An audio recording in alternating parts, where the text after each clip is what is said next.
Hello to everybody. My name is William and I own computerstuffhelp.com. We are here tonight to answer questions for anybody viewing. We're going to wait a little bit for people to kind of get settled into the room here. While we're waiting for that, I'll tell you a little bit about our business. So, Computer Stuff Help was a dream of mine to start since I love to do tech work, but I wanted to reach out to a broader audience of people. Doing tech work for companies is great and wonderful, and I love everything about it. But sometimes you just kind of get stuck in your bubble. You get real happy and you get real comfortable, and you realize that there's a larger group of people out there that you could be helping. So I picked up and decided to start my own business. And that's what Computer Stuff Help is. It is a chance for the broader community to get affordable tech help from their local guides. I specialize in assisting older adults in bringing technology into their lives, into the future. Especially in these uncertain times, it can be a little bit trying for people to kind of adapt to this, new world. So that's what we're here for. If you want to chat with your children that are overseas, maybe they're in the military, maybe they work for another tech company, and the problem is you have a hard time using WhatsApp, Facebook Messenger, all of these video programs. Your computer just doesn't have a camera, your computer's too old or has a virus, your internet just isn't as good as you want it to be. That's what we're here for. We're here to guide you through it. We're not just going to fix the problem. We're going to help you understand it. We're going to make you comfortable using it instead of it being a big mystery. One thing that I've always thought about technology is that it is a very, very resourceful thing. These days I don't know exactly where a lot of us would be without being able to just pick up and Google something. It makes it so everybody and anybody can be whatever they want to be.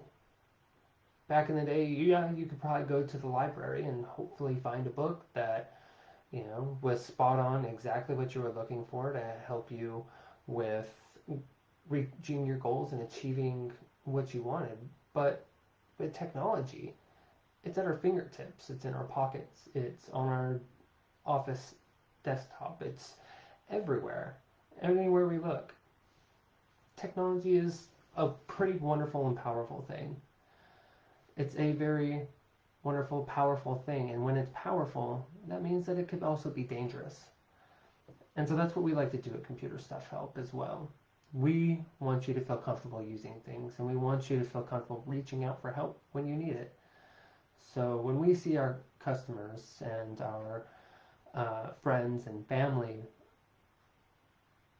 that are being taken advantage of by these online scammers and people that just really don't care about other people, it really tears us apart. Especially when they're taking advantage of our frontline workers, or they're taking advantage of people living on Social Security or on their retirement when they've worked so hard for all of these things. And what are they left with? They are left with nothing because somebody wanted their money and they tricked them into actually purchasing something that they didn't need. It's absolutely terrible, and we see it way too often here at Computer Stuff Help. And so that's what we're doing here today. We wanted to give the option for people to come on and bring some questions. This is typically a service that we would probably bill for, but with the holiday seasons coming up, more and more tech is going to be used. More and more online purchases are going to be done. There's going to be your information flying all over the place on a constant basis. And that might seem easy. It might seem like no big deal. Like, it won't happen to me. My information won't be stolen. But it will. It can be. And if you're not safe, then it could really be detrimental to your finances, to your identity. I want to quote a show that I watched quite often. Identity theft is no joke. We see this quite constantly at Computer Stuff Help. Not only do we see identity theft, we see people that are charging for a service that was supposed to be one price, but is actually being charged another. And we see people that have completely had their credit cards ripped off, used for other things. And sometimes before you know it, it's too late. So I ask you right now, please comment on this video.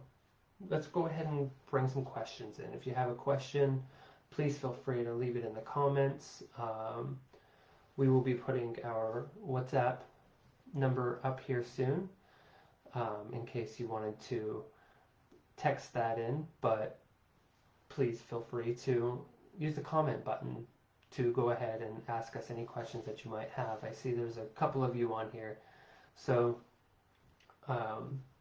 while you're trying to figure out your questions, I'm going to talk a little bit about one of my favorite services that computers bring to us right now, and that is a password manager.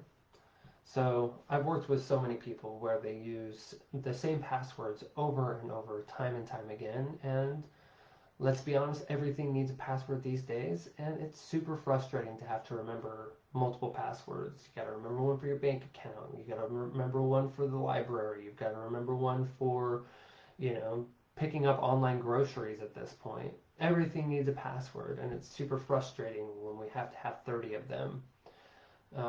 And so most people resort to having their notebook in their desk, writing down all of their passwords. Maybe it's an address book so that it's sorted alphabetically. And that is one way to do things, but it's also another thing where you have to trust that good old brain of yours. And so with password managers, these are LastPass, Dashlane, and OnePass. A lot of these are password managers where, I would pay $25, $30, 20 euros a year for this type of thing. And you have one password that you have to remember. You make that one really good. You make it might be hard, but it's going to be something that you definitely remember. And then you just have to remember that to get into it. And then it will help you choose really strong passwords for these different websites, and it'll store them for you. And when setting this up, you can make it so if your computer turns off, then you'll have to re-enter your password. If it goes to sleep, you'll have to enter your password. And this is really helpful for, home offices, for workplaces. It is super important that we have a lot of security on our computers and on our devices these days. It is extremely important, because if we don't, what kind of information can these people start to use? I mean, they get into your medical records. They start to find documents with your social security number on it, bank account numbers, routing numbers. They find, pictures of your friends and your family. They are able to intrude on your life, and nobody wants that. We want our privacy. We talk about how the internet can kind of ruin our privacy at times, but we're responsible in making sure that we're doing everything we can to stop this. I see we have a question about solid state drives. What about my solid state drive? Yeah, what about your solid state drive? A solid state drive is a hard drive, which is where all of the information from your computer is stored. Um, in the past couple of years, uh, hard drive technology has changed drastically to where it used to be a big, bulky square, about so thick, and it was all based on a disk. You know, you had a needle that was writing information that could be read on a metal plate, basically. And solid state drives have changed that drastically. So no longer do you have the needle looking through and being read at a slow rate. Your computer is able to read the information from the solid state much faster. So that means when you're looking for a certain file on your computer, you have what is called the RAM. The RAM is able to instruct your computer to find this file. And so your hard drive is like, okay, what can I find that is named this? And with your solid state drive, it will be able to access that faster. They're a lot more lightweight. They are very thin. They're about that big.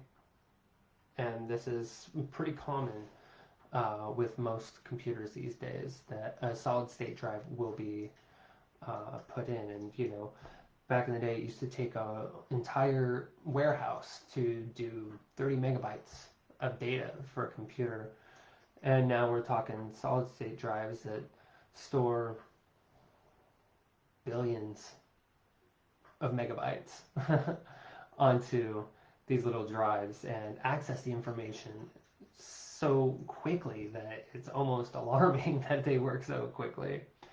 And so you can have an internal solid state drive, which are typically put into laptops to begin with because they're super thin, lightweight, compact, so they fit into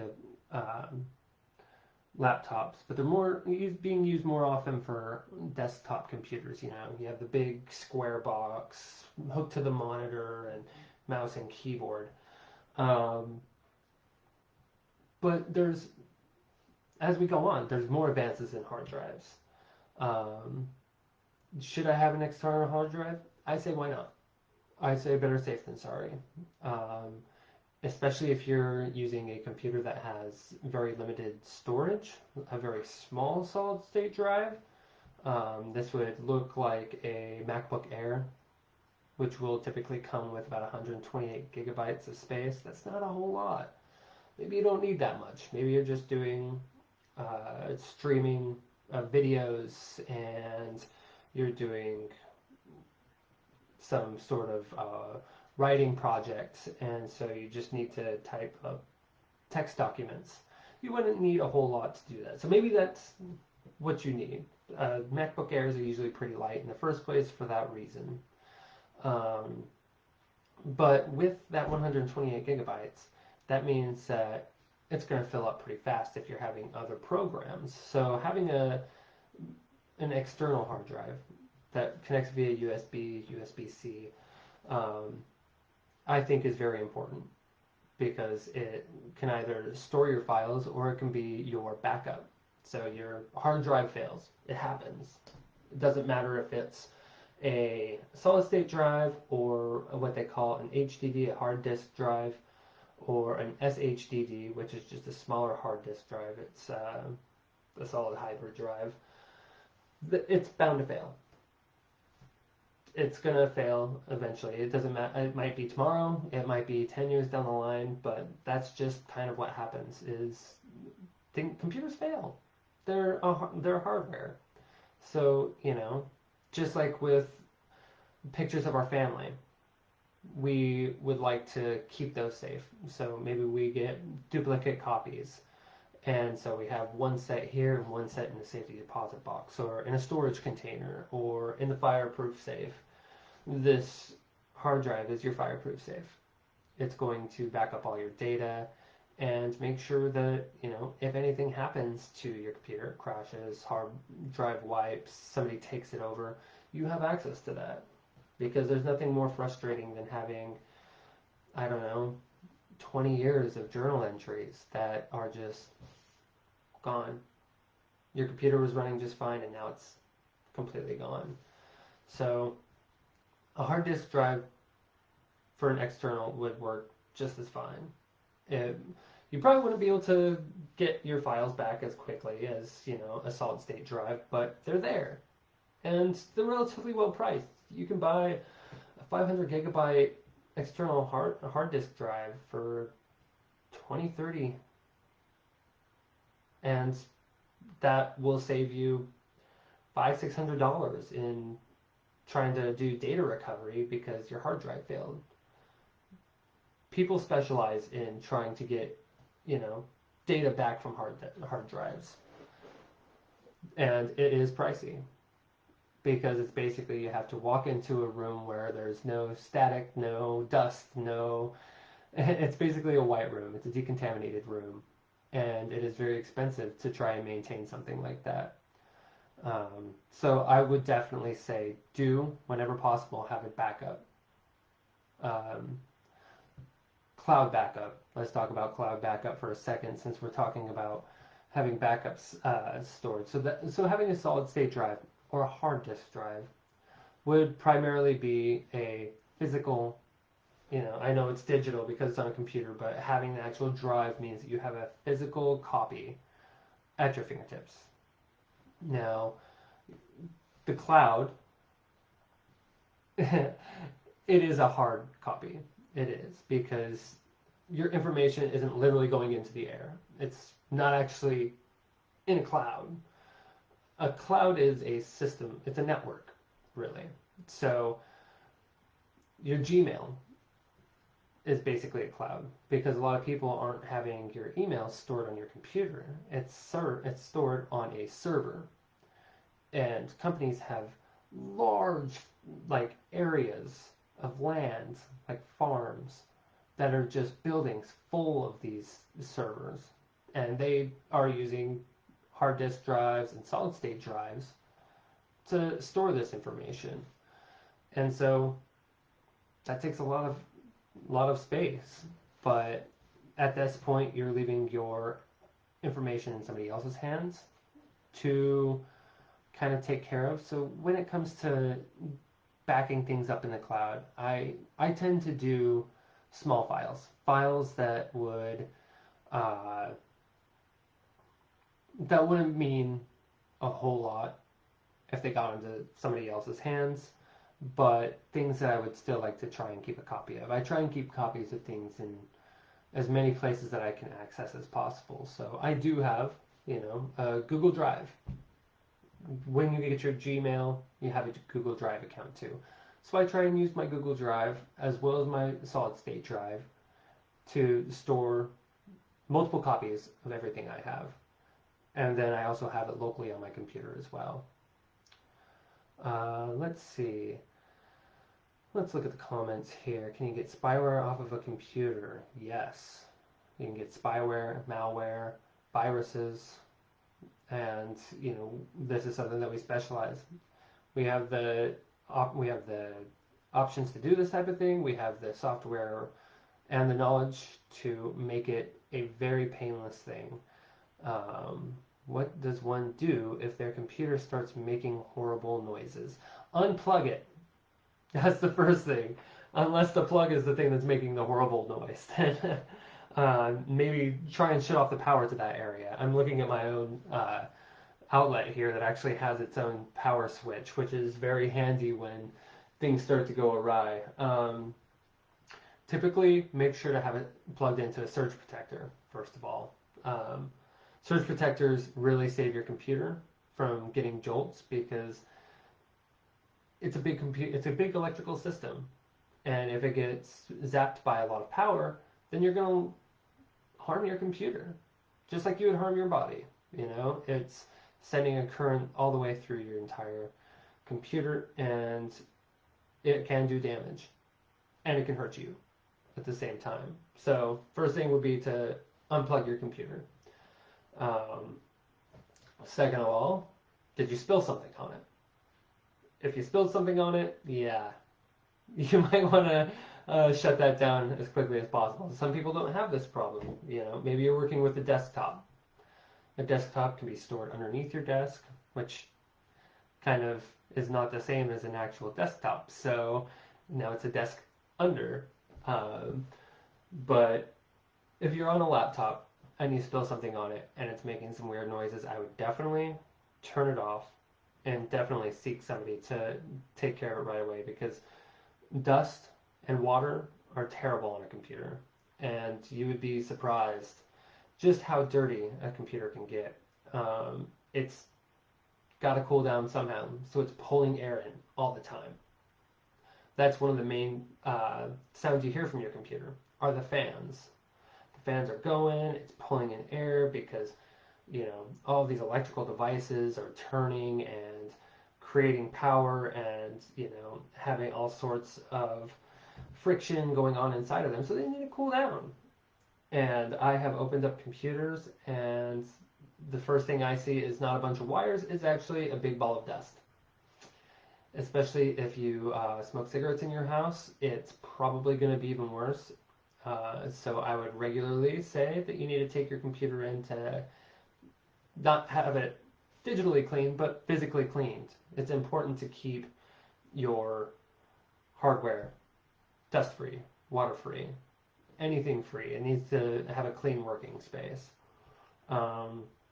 Another reason that your computer would be loud or making noise is there is a certain type of scamware that happens. They embedded this message on a web page, and when you click on or around it, it starts to make sirens or speak a little robotic voice. And it's really important that you hear this, because this is not real. Microsoft has never installed anything that will have bells and whistles or a voice that's going to talk to you to tell you to do something, unless you've activated the thing Cortana on it. And this goes for Macintosh, Windows, Linux. I say Macintosh, if you know what I mean. It's Apple, It's the same for those. Your computer's not going to talk to you unless you're watching a video. So if it's saying, hey, there's something wrong here, you need to call this number, and you can't get out of that page, it's a scam. They're going to get you on the phone, and they're going to want to take your credit card, and they're going to say, we need this amount of money to wipe this amount of stuff off of your computer, and it's probably going to be $400 or $500 is what they're going to say, and it's a complete scam. So if you start to get these warnings or anything like that, I would immediately turn off your computer. Do not let anybody that doesn't have a legitimate business that you can Google onto your computer. If I went onto my laptop and I Googled computer stuff help, you'd be able to find us. You'd be able to find our website, computerstuffhelp.com. You'd be able to find our Facebook. You'd be able to find my LinkedIn. You'd be able to find us on multiple different channels, so you know we're real. If you get something Windows-live.-assistance at something else, if it's not Microsoft.com, it's not real. If it's not Apple.com, .co.uk, it's not real. Let's see. What security software do you recommend? That's a hard question to ask, and an easy one to answer, because I can just throw out a lot of different things. I personally use Bitdefender. I think that the software is pretty user-friendly. It gives advanced users more of an opportunity to customize things to their own specifications, but it also has a good user interface so that you can navigate it yourself and be able to set up security on your computer without being a computer scientist. So Bitdefender is what I use. I mean, you've got Norton. Norton is a reliable company. They've been doing antivirus for many years. They also have their own, as I talked about at the beginning of this, they have their own password manager that is built in. Another thing that they offer is dark web scanning. So if your information is being leaked onto the dark web, uh, then typically they can scan for that and be able to help remove that from the dark web to kind of save your personal information. Um, Excuse me while I get a drink here. I see that we keep on getting people that are coming and going. So if you're on here, drop a question. We're open to any and all types of questions. Doesn't have to be about computers. It could be about the internet. It could be about telephones. It could be about, you know, let's try and figure out something that I don't know. Okay. So, computer stuff help has gone remote lately. And remote working is something that we all do quite a bit of these days, if you're able to. You know, there's a lot of us that aren't able to do remote working, and so I say thank you for those that have to, you know, go out there on the front lines and work, because, you know, that's not an option that we all get.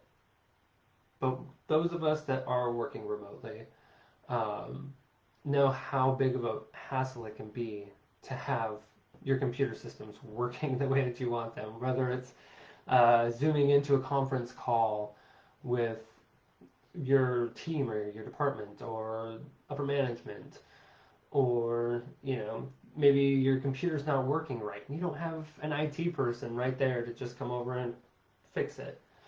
We've gone remote too, and I would say that the biggest problem that companies have, especially with tech companies, is now that we've gone remote, there is more remote desktop assistance going on. So with computer stuff help, we don't need to physically be there. We get you on the phone and we have a conversation with you. We figure out what your needs are, and we then send you an email with a link. This link will lead you to our software that will allow us to remote into your computer so that we can start to, you know, run your antiviruses, to fix settings for your printers, you know, all sorts of things. And the best part is you give us that access once, and it's only that time. Once we're out of the session, then we don't have access to your computer again. Because every time that we have another remote session, we'll send you another link. And it'll always ask for your permission before we begin to do work. And that is very important for safety and security these days, especially when I just got done telling you, you know, don't let people onto your computer.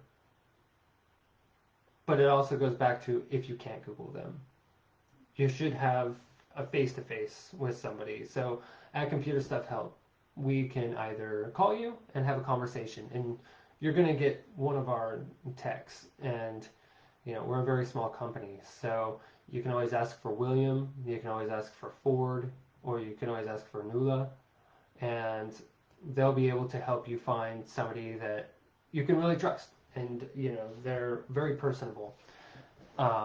So we usually call, we have a conversation, we can video chat, we can use any means necessary. WhatsApp, Facebook Messenger, Google Hangouts, you know, and we talk about your options.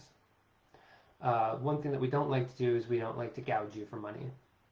If there are ways that we can cut the amount of time that we're spending working on a project to still accomplish the goal, but not charge you a bunch of money, we do that. For example, if for whatever reason your computer's not working well, and we have to download and install a very large update package. For some computers, it could take 2 hours, 2-3 hours. And so what we would typically do is we would go ahead and start the update, and we'd let you know, okay, and we write a little message down on your account and say, okay, we stopped at this time. We stopped at this time, and we're going to check back in X amount of hours to see if it's done. If it's done, then we can continue on the work. But we don't want to sit there for 2 hours and watch this download go and be like, okay, that was 2 hours of our time and we didn't do anything during that time, but we were there. So let's go ahead and charge you for that. That's not something we're going to do. We don't want to do that. We want you to be safe. We want you to have that work. Let's see. What's the most important piece of upkeep maintenance to be doing on your computer that most people probably aren't? That's a loaded one, but that is a very wonderful question. I hope a person with a great question like that becomes a computer scientist someday. I'm sure they could do whatever they want, but a computer scientist, that's a good question. I would say that the most important piece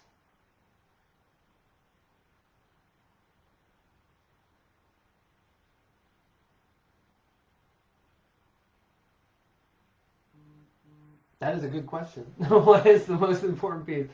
Uh, for me, it is making sure that my computer doesn't have any viruses. I run a Windows PC, and I worked in a Apple climate for a long time, where it was just iPhones and MacBooks, and I didn't really have to worry about that because they're a lot less susceptible to different types of intrusions and viruses. But you never know what you're going to pick up in when you're, you know, especially if you're running a business or you have business work, you're getting tons of emails from people, you're opening emails left and right. You never know what you're going to pick up. And so I would say keeping your computer healthy from viruses so that people can't get any information from your computer is probably the most important part. Viruses can eat away and be corrosive for your computer. They can completely lock you out. They can corrode your hard drive, get rid of all of your information, steal your information. You name it, they can do it. And so keeping up on your data protection and your virus protection is probably one of the most important things that you can do. Aside from that, I am a big stickler at security for your computer, hence the virus stuff. But the first thing that I always do is I install my password manager. I can't stress password manager stuff. This is going to turn into a commercial about password managers by the end of it. But protecting your information, protecting your passwords, protecting your login, that is super important at this point. It's virus protection, password protection, because those two things are going to keep people from intruding into your personal life. And then the third thing would be ergonomics. So we're talking a lot about computers, and we're talking about the functions of them, we're talking about how to keep them clean, but we're not talking about you personally. Yeah, you have to make sure that you're sitting correctly at a desk. I can't stress you enough how many times I've seen this in an office where, you've got, I know it's a laptop, okay? We don't have to keep it on our laps, because when we put it on our laps, we immediately start to hunch. And we're ruining our backs, we're ruining our shoulders, we're ruining our spines, we're not sitting up straight, We're not at a 45 to 90 degree angle with our workspace. So we're automatically starting to ruin our wrists. We're not bending our fingers when we're typing because, a lot of us want to do it flat and we want to rest our hands and everything. Keep those arches up, Take care of yourself while you're doing computer work. I have adapted a standing sitting desk because when it comes to doing any sort of work, sometimes it's better to stand. It helps get the blood flowing, which generates ideas. So I would say making sure to stand. Get a different seat. I like to trade out the desk seat for medicine ball, yoga ball, every now and then, because it's just great for my posture. It helps me kind of keep that straight back, but always, 45 or 90-degree angle from your arm to your elbow. So it should be 90 degrees at your keyboard. Because seriously, I've known so many people, and you might be a nurse, you might be a therapist, you might be a construction worker. Everybody's doing work on computers these days, and it's amazing how just a little bit of bad posture, a little bit of bad ergonomics can really mess you up. So not only is it important to keep your computer healthy, it's important to keep yourself healthy. We're looking at screens all the time. We're constantly I have 2 screens going on here, plus my phone. That's 3 screens I'm staring at. So another thing is blue light blocking for glasses. Studies have shown, and we're not going to get too far into it because this is just something very important. We're staring at screens. Blue light is ruining your eyesight.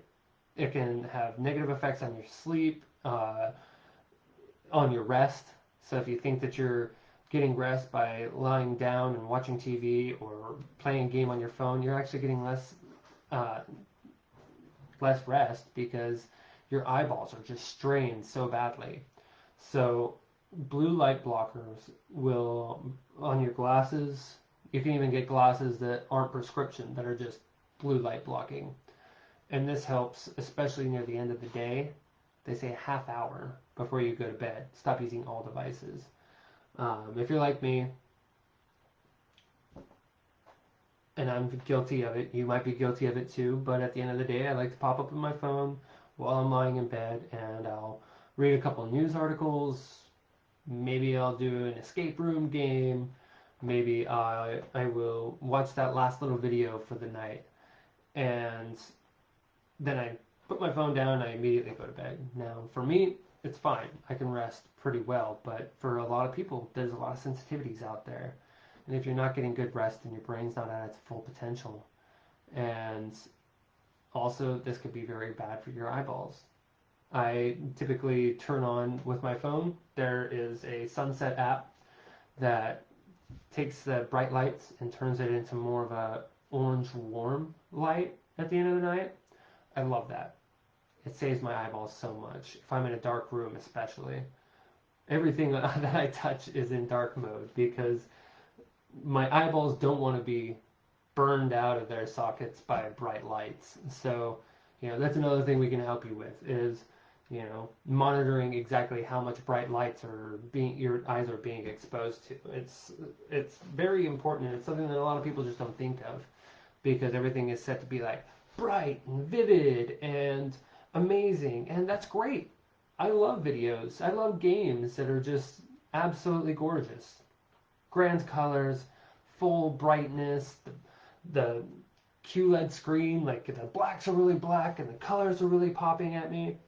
But when I'm sitting in a dark room and I'm starting to go to bed, I don't want my eyeballs being burned out. And so definitely changing the screen brightness, computers, phones, tablets, everything. It just helps so much to just have those couple of settings. Yeah, nobody wants their eyes burned out of their sockets. Trust me. So, online shopping. That's another thing that a lot of people are doing these days. And so like we talked about, your credit card information is going everywhere right now.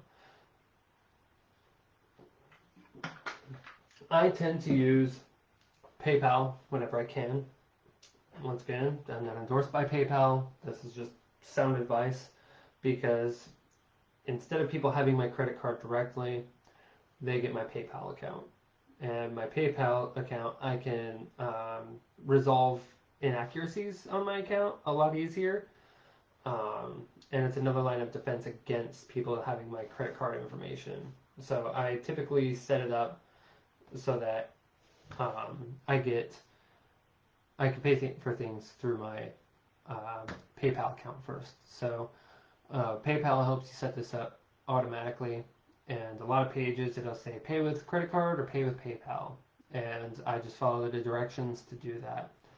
Does blue light blocking affect my video quality? Yeah, it can. I mean, like I said, it's not going to be as bright or vivid. Um, like it'll be more of an orange instead of a bright light. It'll be orange.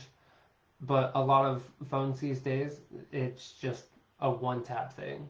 Like there's a setting on there that will allow you to. So let me see if I can actually bring this up here because I own a.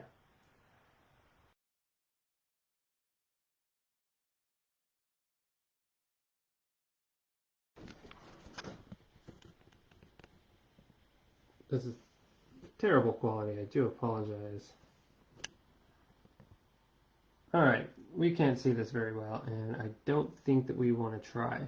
But I pulled down to get to my menu, and then I just swiped over one, and there's a button right here that just says nightlight. And I have it set from sundown to sunup. It turns on my orange light. But if you are just sitting in bed and you're like, oh, my eyes so bad, you can turn down the brightness on your phone, or you can activate your night sight. And I see this on iOS devices such as iPads and iPhones, and this is a Google Pixel, so it's on that. Samsung phones have that setting. Um, Even computers. My laptop, when the sun goes down, you see the change go right into it. It does the orange kind of glow to it instead, and you can feel it. You can literally feel the difference at that point. So it makes a really big change. So let's check. All right. So we're still waiting on some people to come on and ask a couple questions. I'm going to talk about something fun here, and that is Starlink.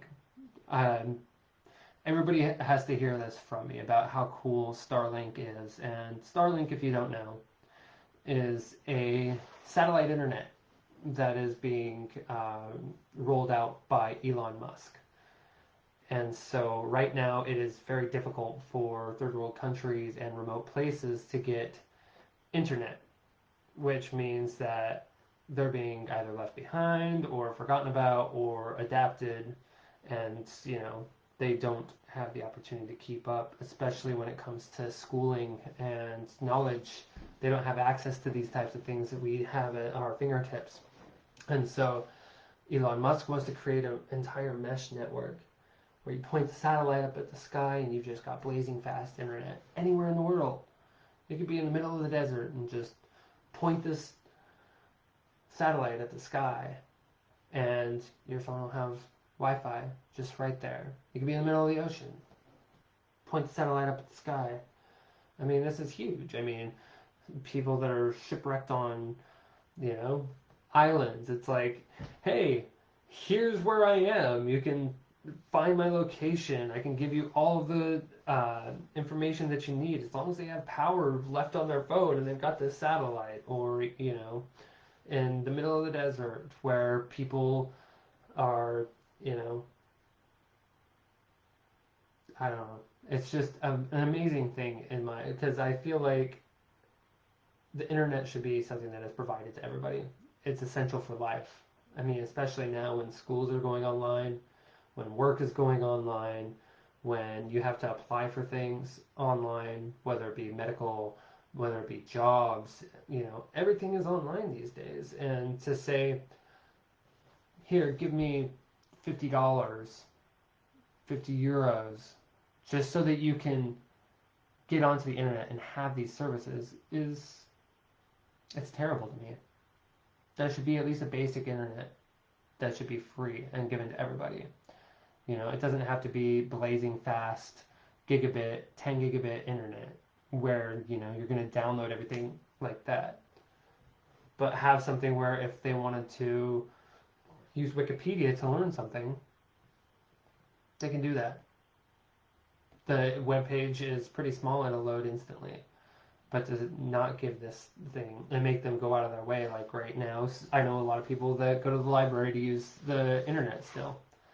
They, for whatever reason, don't want internet in their house. They don't need it for a whole lot of things, so they go to the library to use the internet. Thank you, library, everywhere, every library everywhere, because they've always provided services to those that need it, and I don't know of a lot of services that they don't offer. So people go to the library to use the internet, and a lot of the time it's because they can't afford it. It's a luxury to have the internet, and that's not something that I believe in personally. I think that we should have a basic internet, and it's a tough cookie to crack, because where does that infrastructure come from? Who pays for it? But that's a whole other thing. Let's get to some more topics. Let's see. We don't have any questions over here, so let's draw from over here. We're going to pull up some questions here. Oh,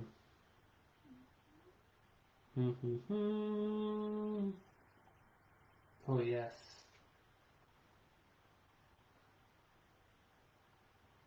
Alright, so I can't hear anything on my iPhone. What could be the problem? Okay, so if you can't hear anything on your iPhone, it's one of very few things. You need to use the buttons on the side here of your phone. You can't see it, this is not an iPhone, but most volume buttons are along the side of your phone, and it'll typically be a long button. So go ahead and unlock your phone, go to the home screen area, and then press those buttons, and you should see along the side or along the top a speaker with a level going up. If that is all the way up, then you might have a little toggle somewhere on the side of your phone. If it's in one position, that means that it's on vibrate, and you'll feel it vibrate when you're clicking it back and forth.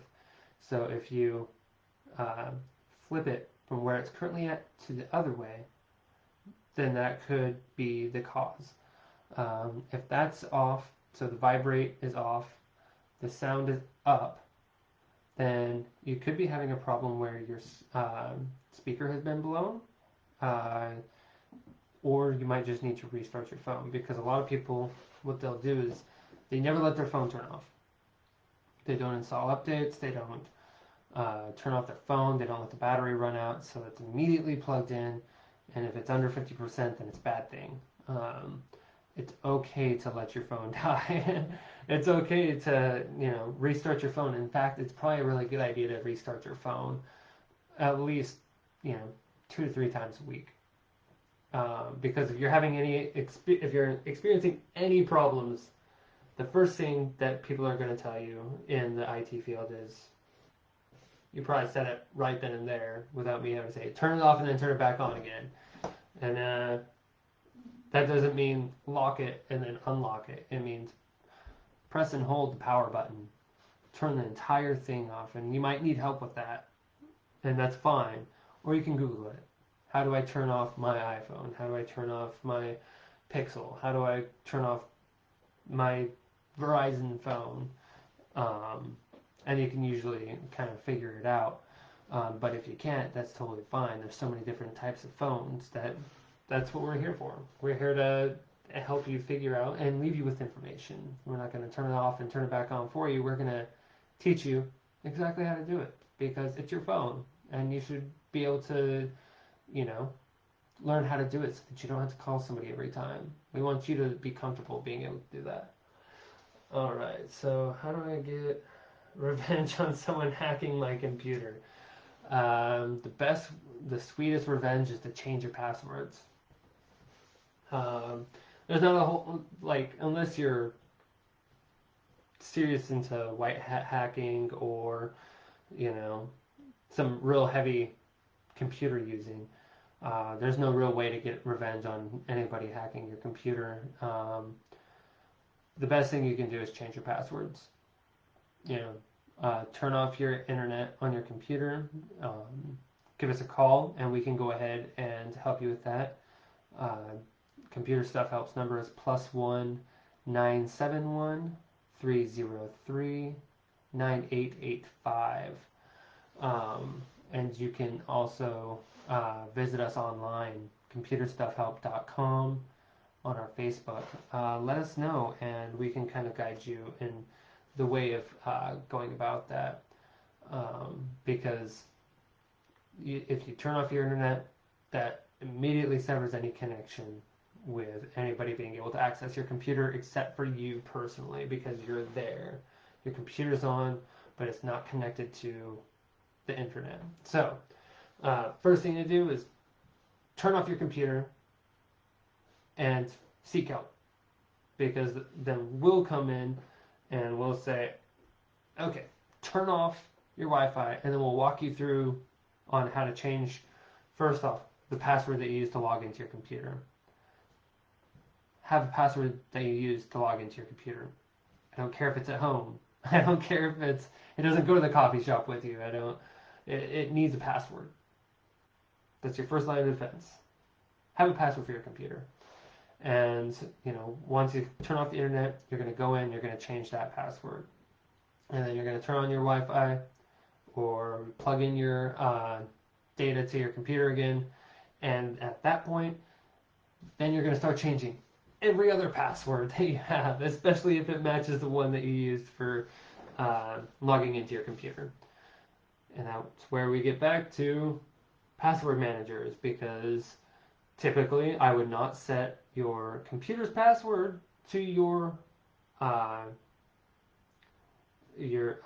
password vaults. Two separate passwords. I know it's adding another password, but trust me, if you remember two passwords, then you're going to be in good position there. And then your password managers have an option, depending on which one you get and what kind of subscription you're doing, to actually go through and help you change these passwords. And then they'll fill them with something that is super hard for anybody to crack. I don't know if you've ever tried any of the How Strong Is My Password websites, but some of these websites, if you Google How Strong Is My Password, don't actually type in your password into that, but try and type in a password that's similar, like a similar rhythm. If it's pass 1 2 3, try lock 4 5 6, and see, and it'll typically tell you how long it would take somebody to crack that password. And it's scary. It's very scary how quickly some of these things can do it, and how they can do it automatically. They don't need to type it in themselves. They'll do it themselves. But for example, I have an Apple ID, and it is 30. The password is 36 characters, numbers, letters, symbols, and I type something similar to that into one of these, and it says that it's going to take about 1 billion years for somebody to get that password right. I shoot for at least 1 million years. If it's anything less than 1 million years to crack my password, I don't want it. We've talked a lot about computers. We've talked a lot about phones. But Computer Stuff Help isn't just phones. We're not just computers. We're actually data in itself. We like to do home networks. We like to have it so that anywhere in our house we have internet, whether it's Wi-Fi or whether we are plugging our streaming devices in, or we just want to plug our computer into the internet. We like to have our own connections there. So we do this for other people as well.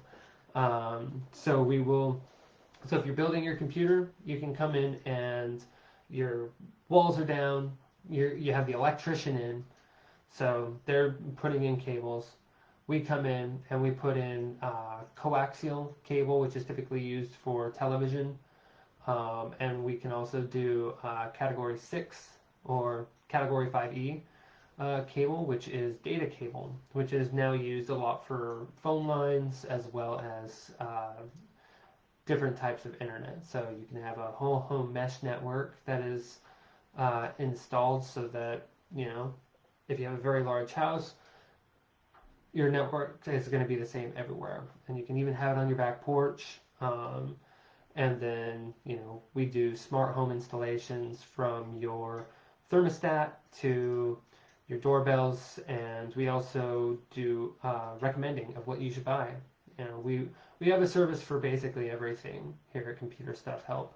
And we'd love to offer those services at an affordable rate, because we're not here to take your money. We're here to, get paid for giving you some real reliable information and some real help that isn't going to be just as bad as anywhere else.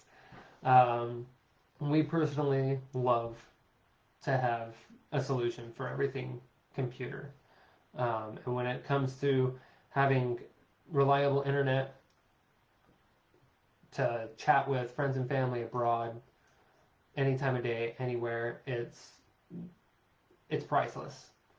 So we're wrapping up a little bit here, because we're almost to the end of our stream. Thank you so much for all of your questions. If there's any last minute questions, we do have 4 minutes left, so please comment into this and comment on this video, and we'll go ahead and answer that.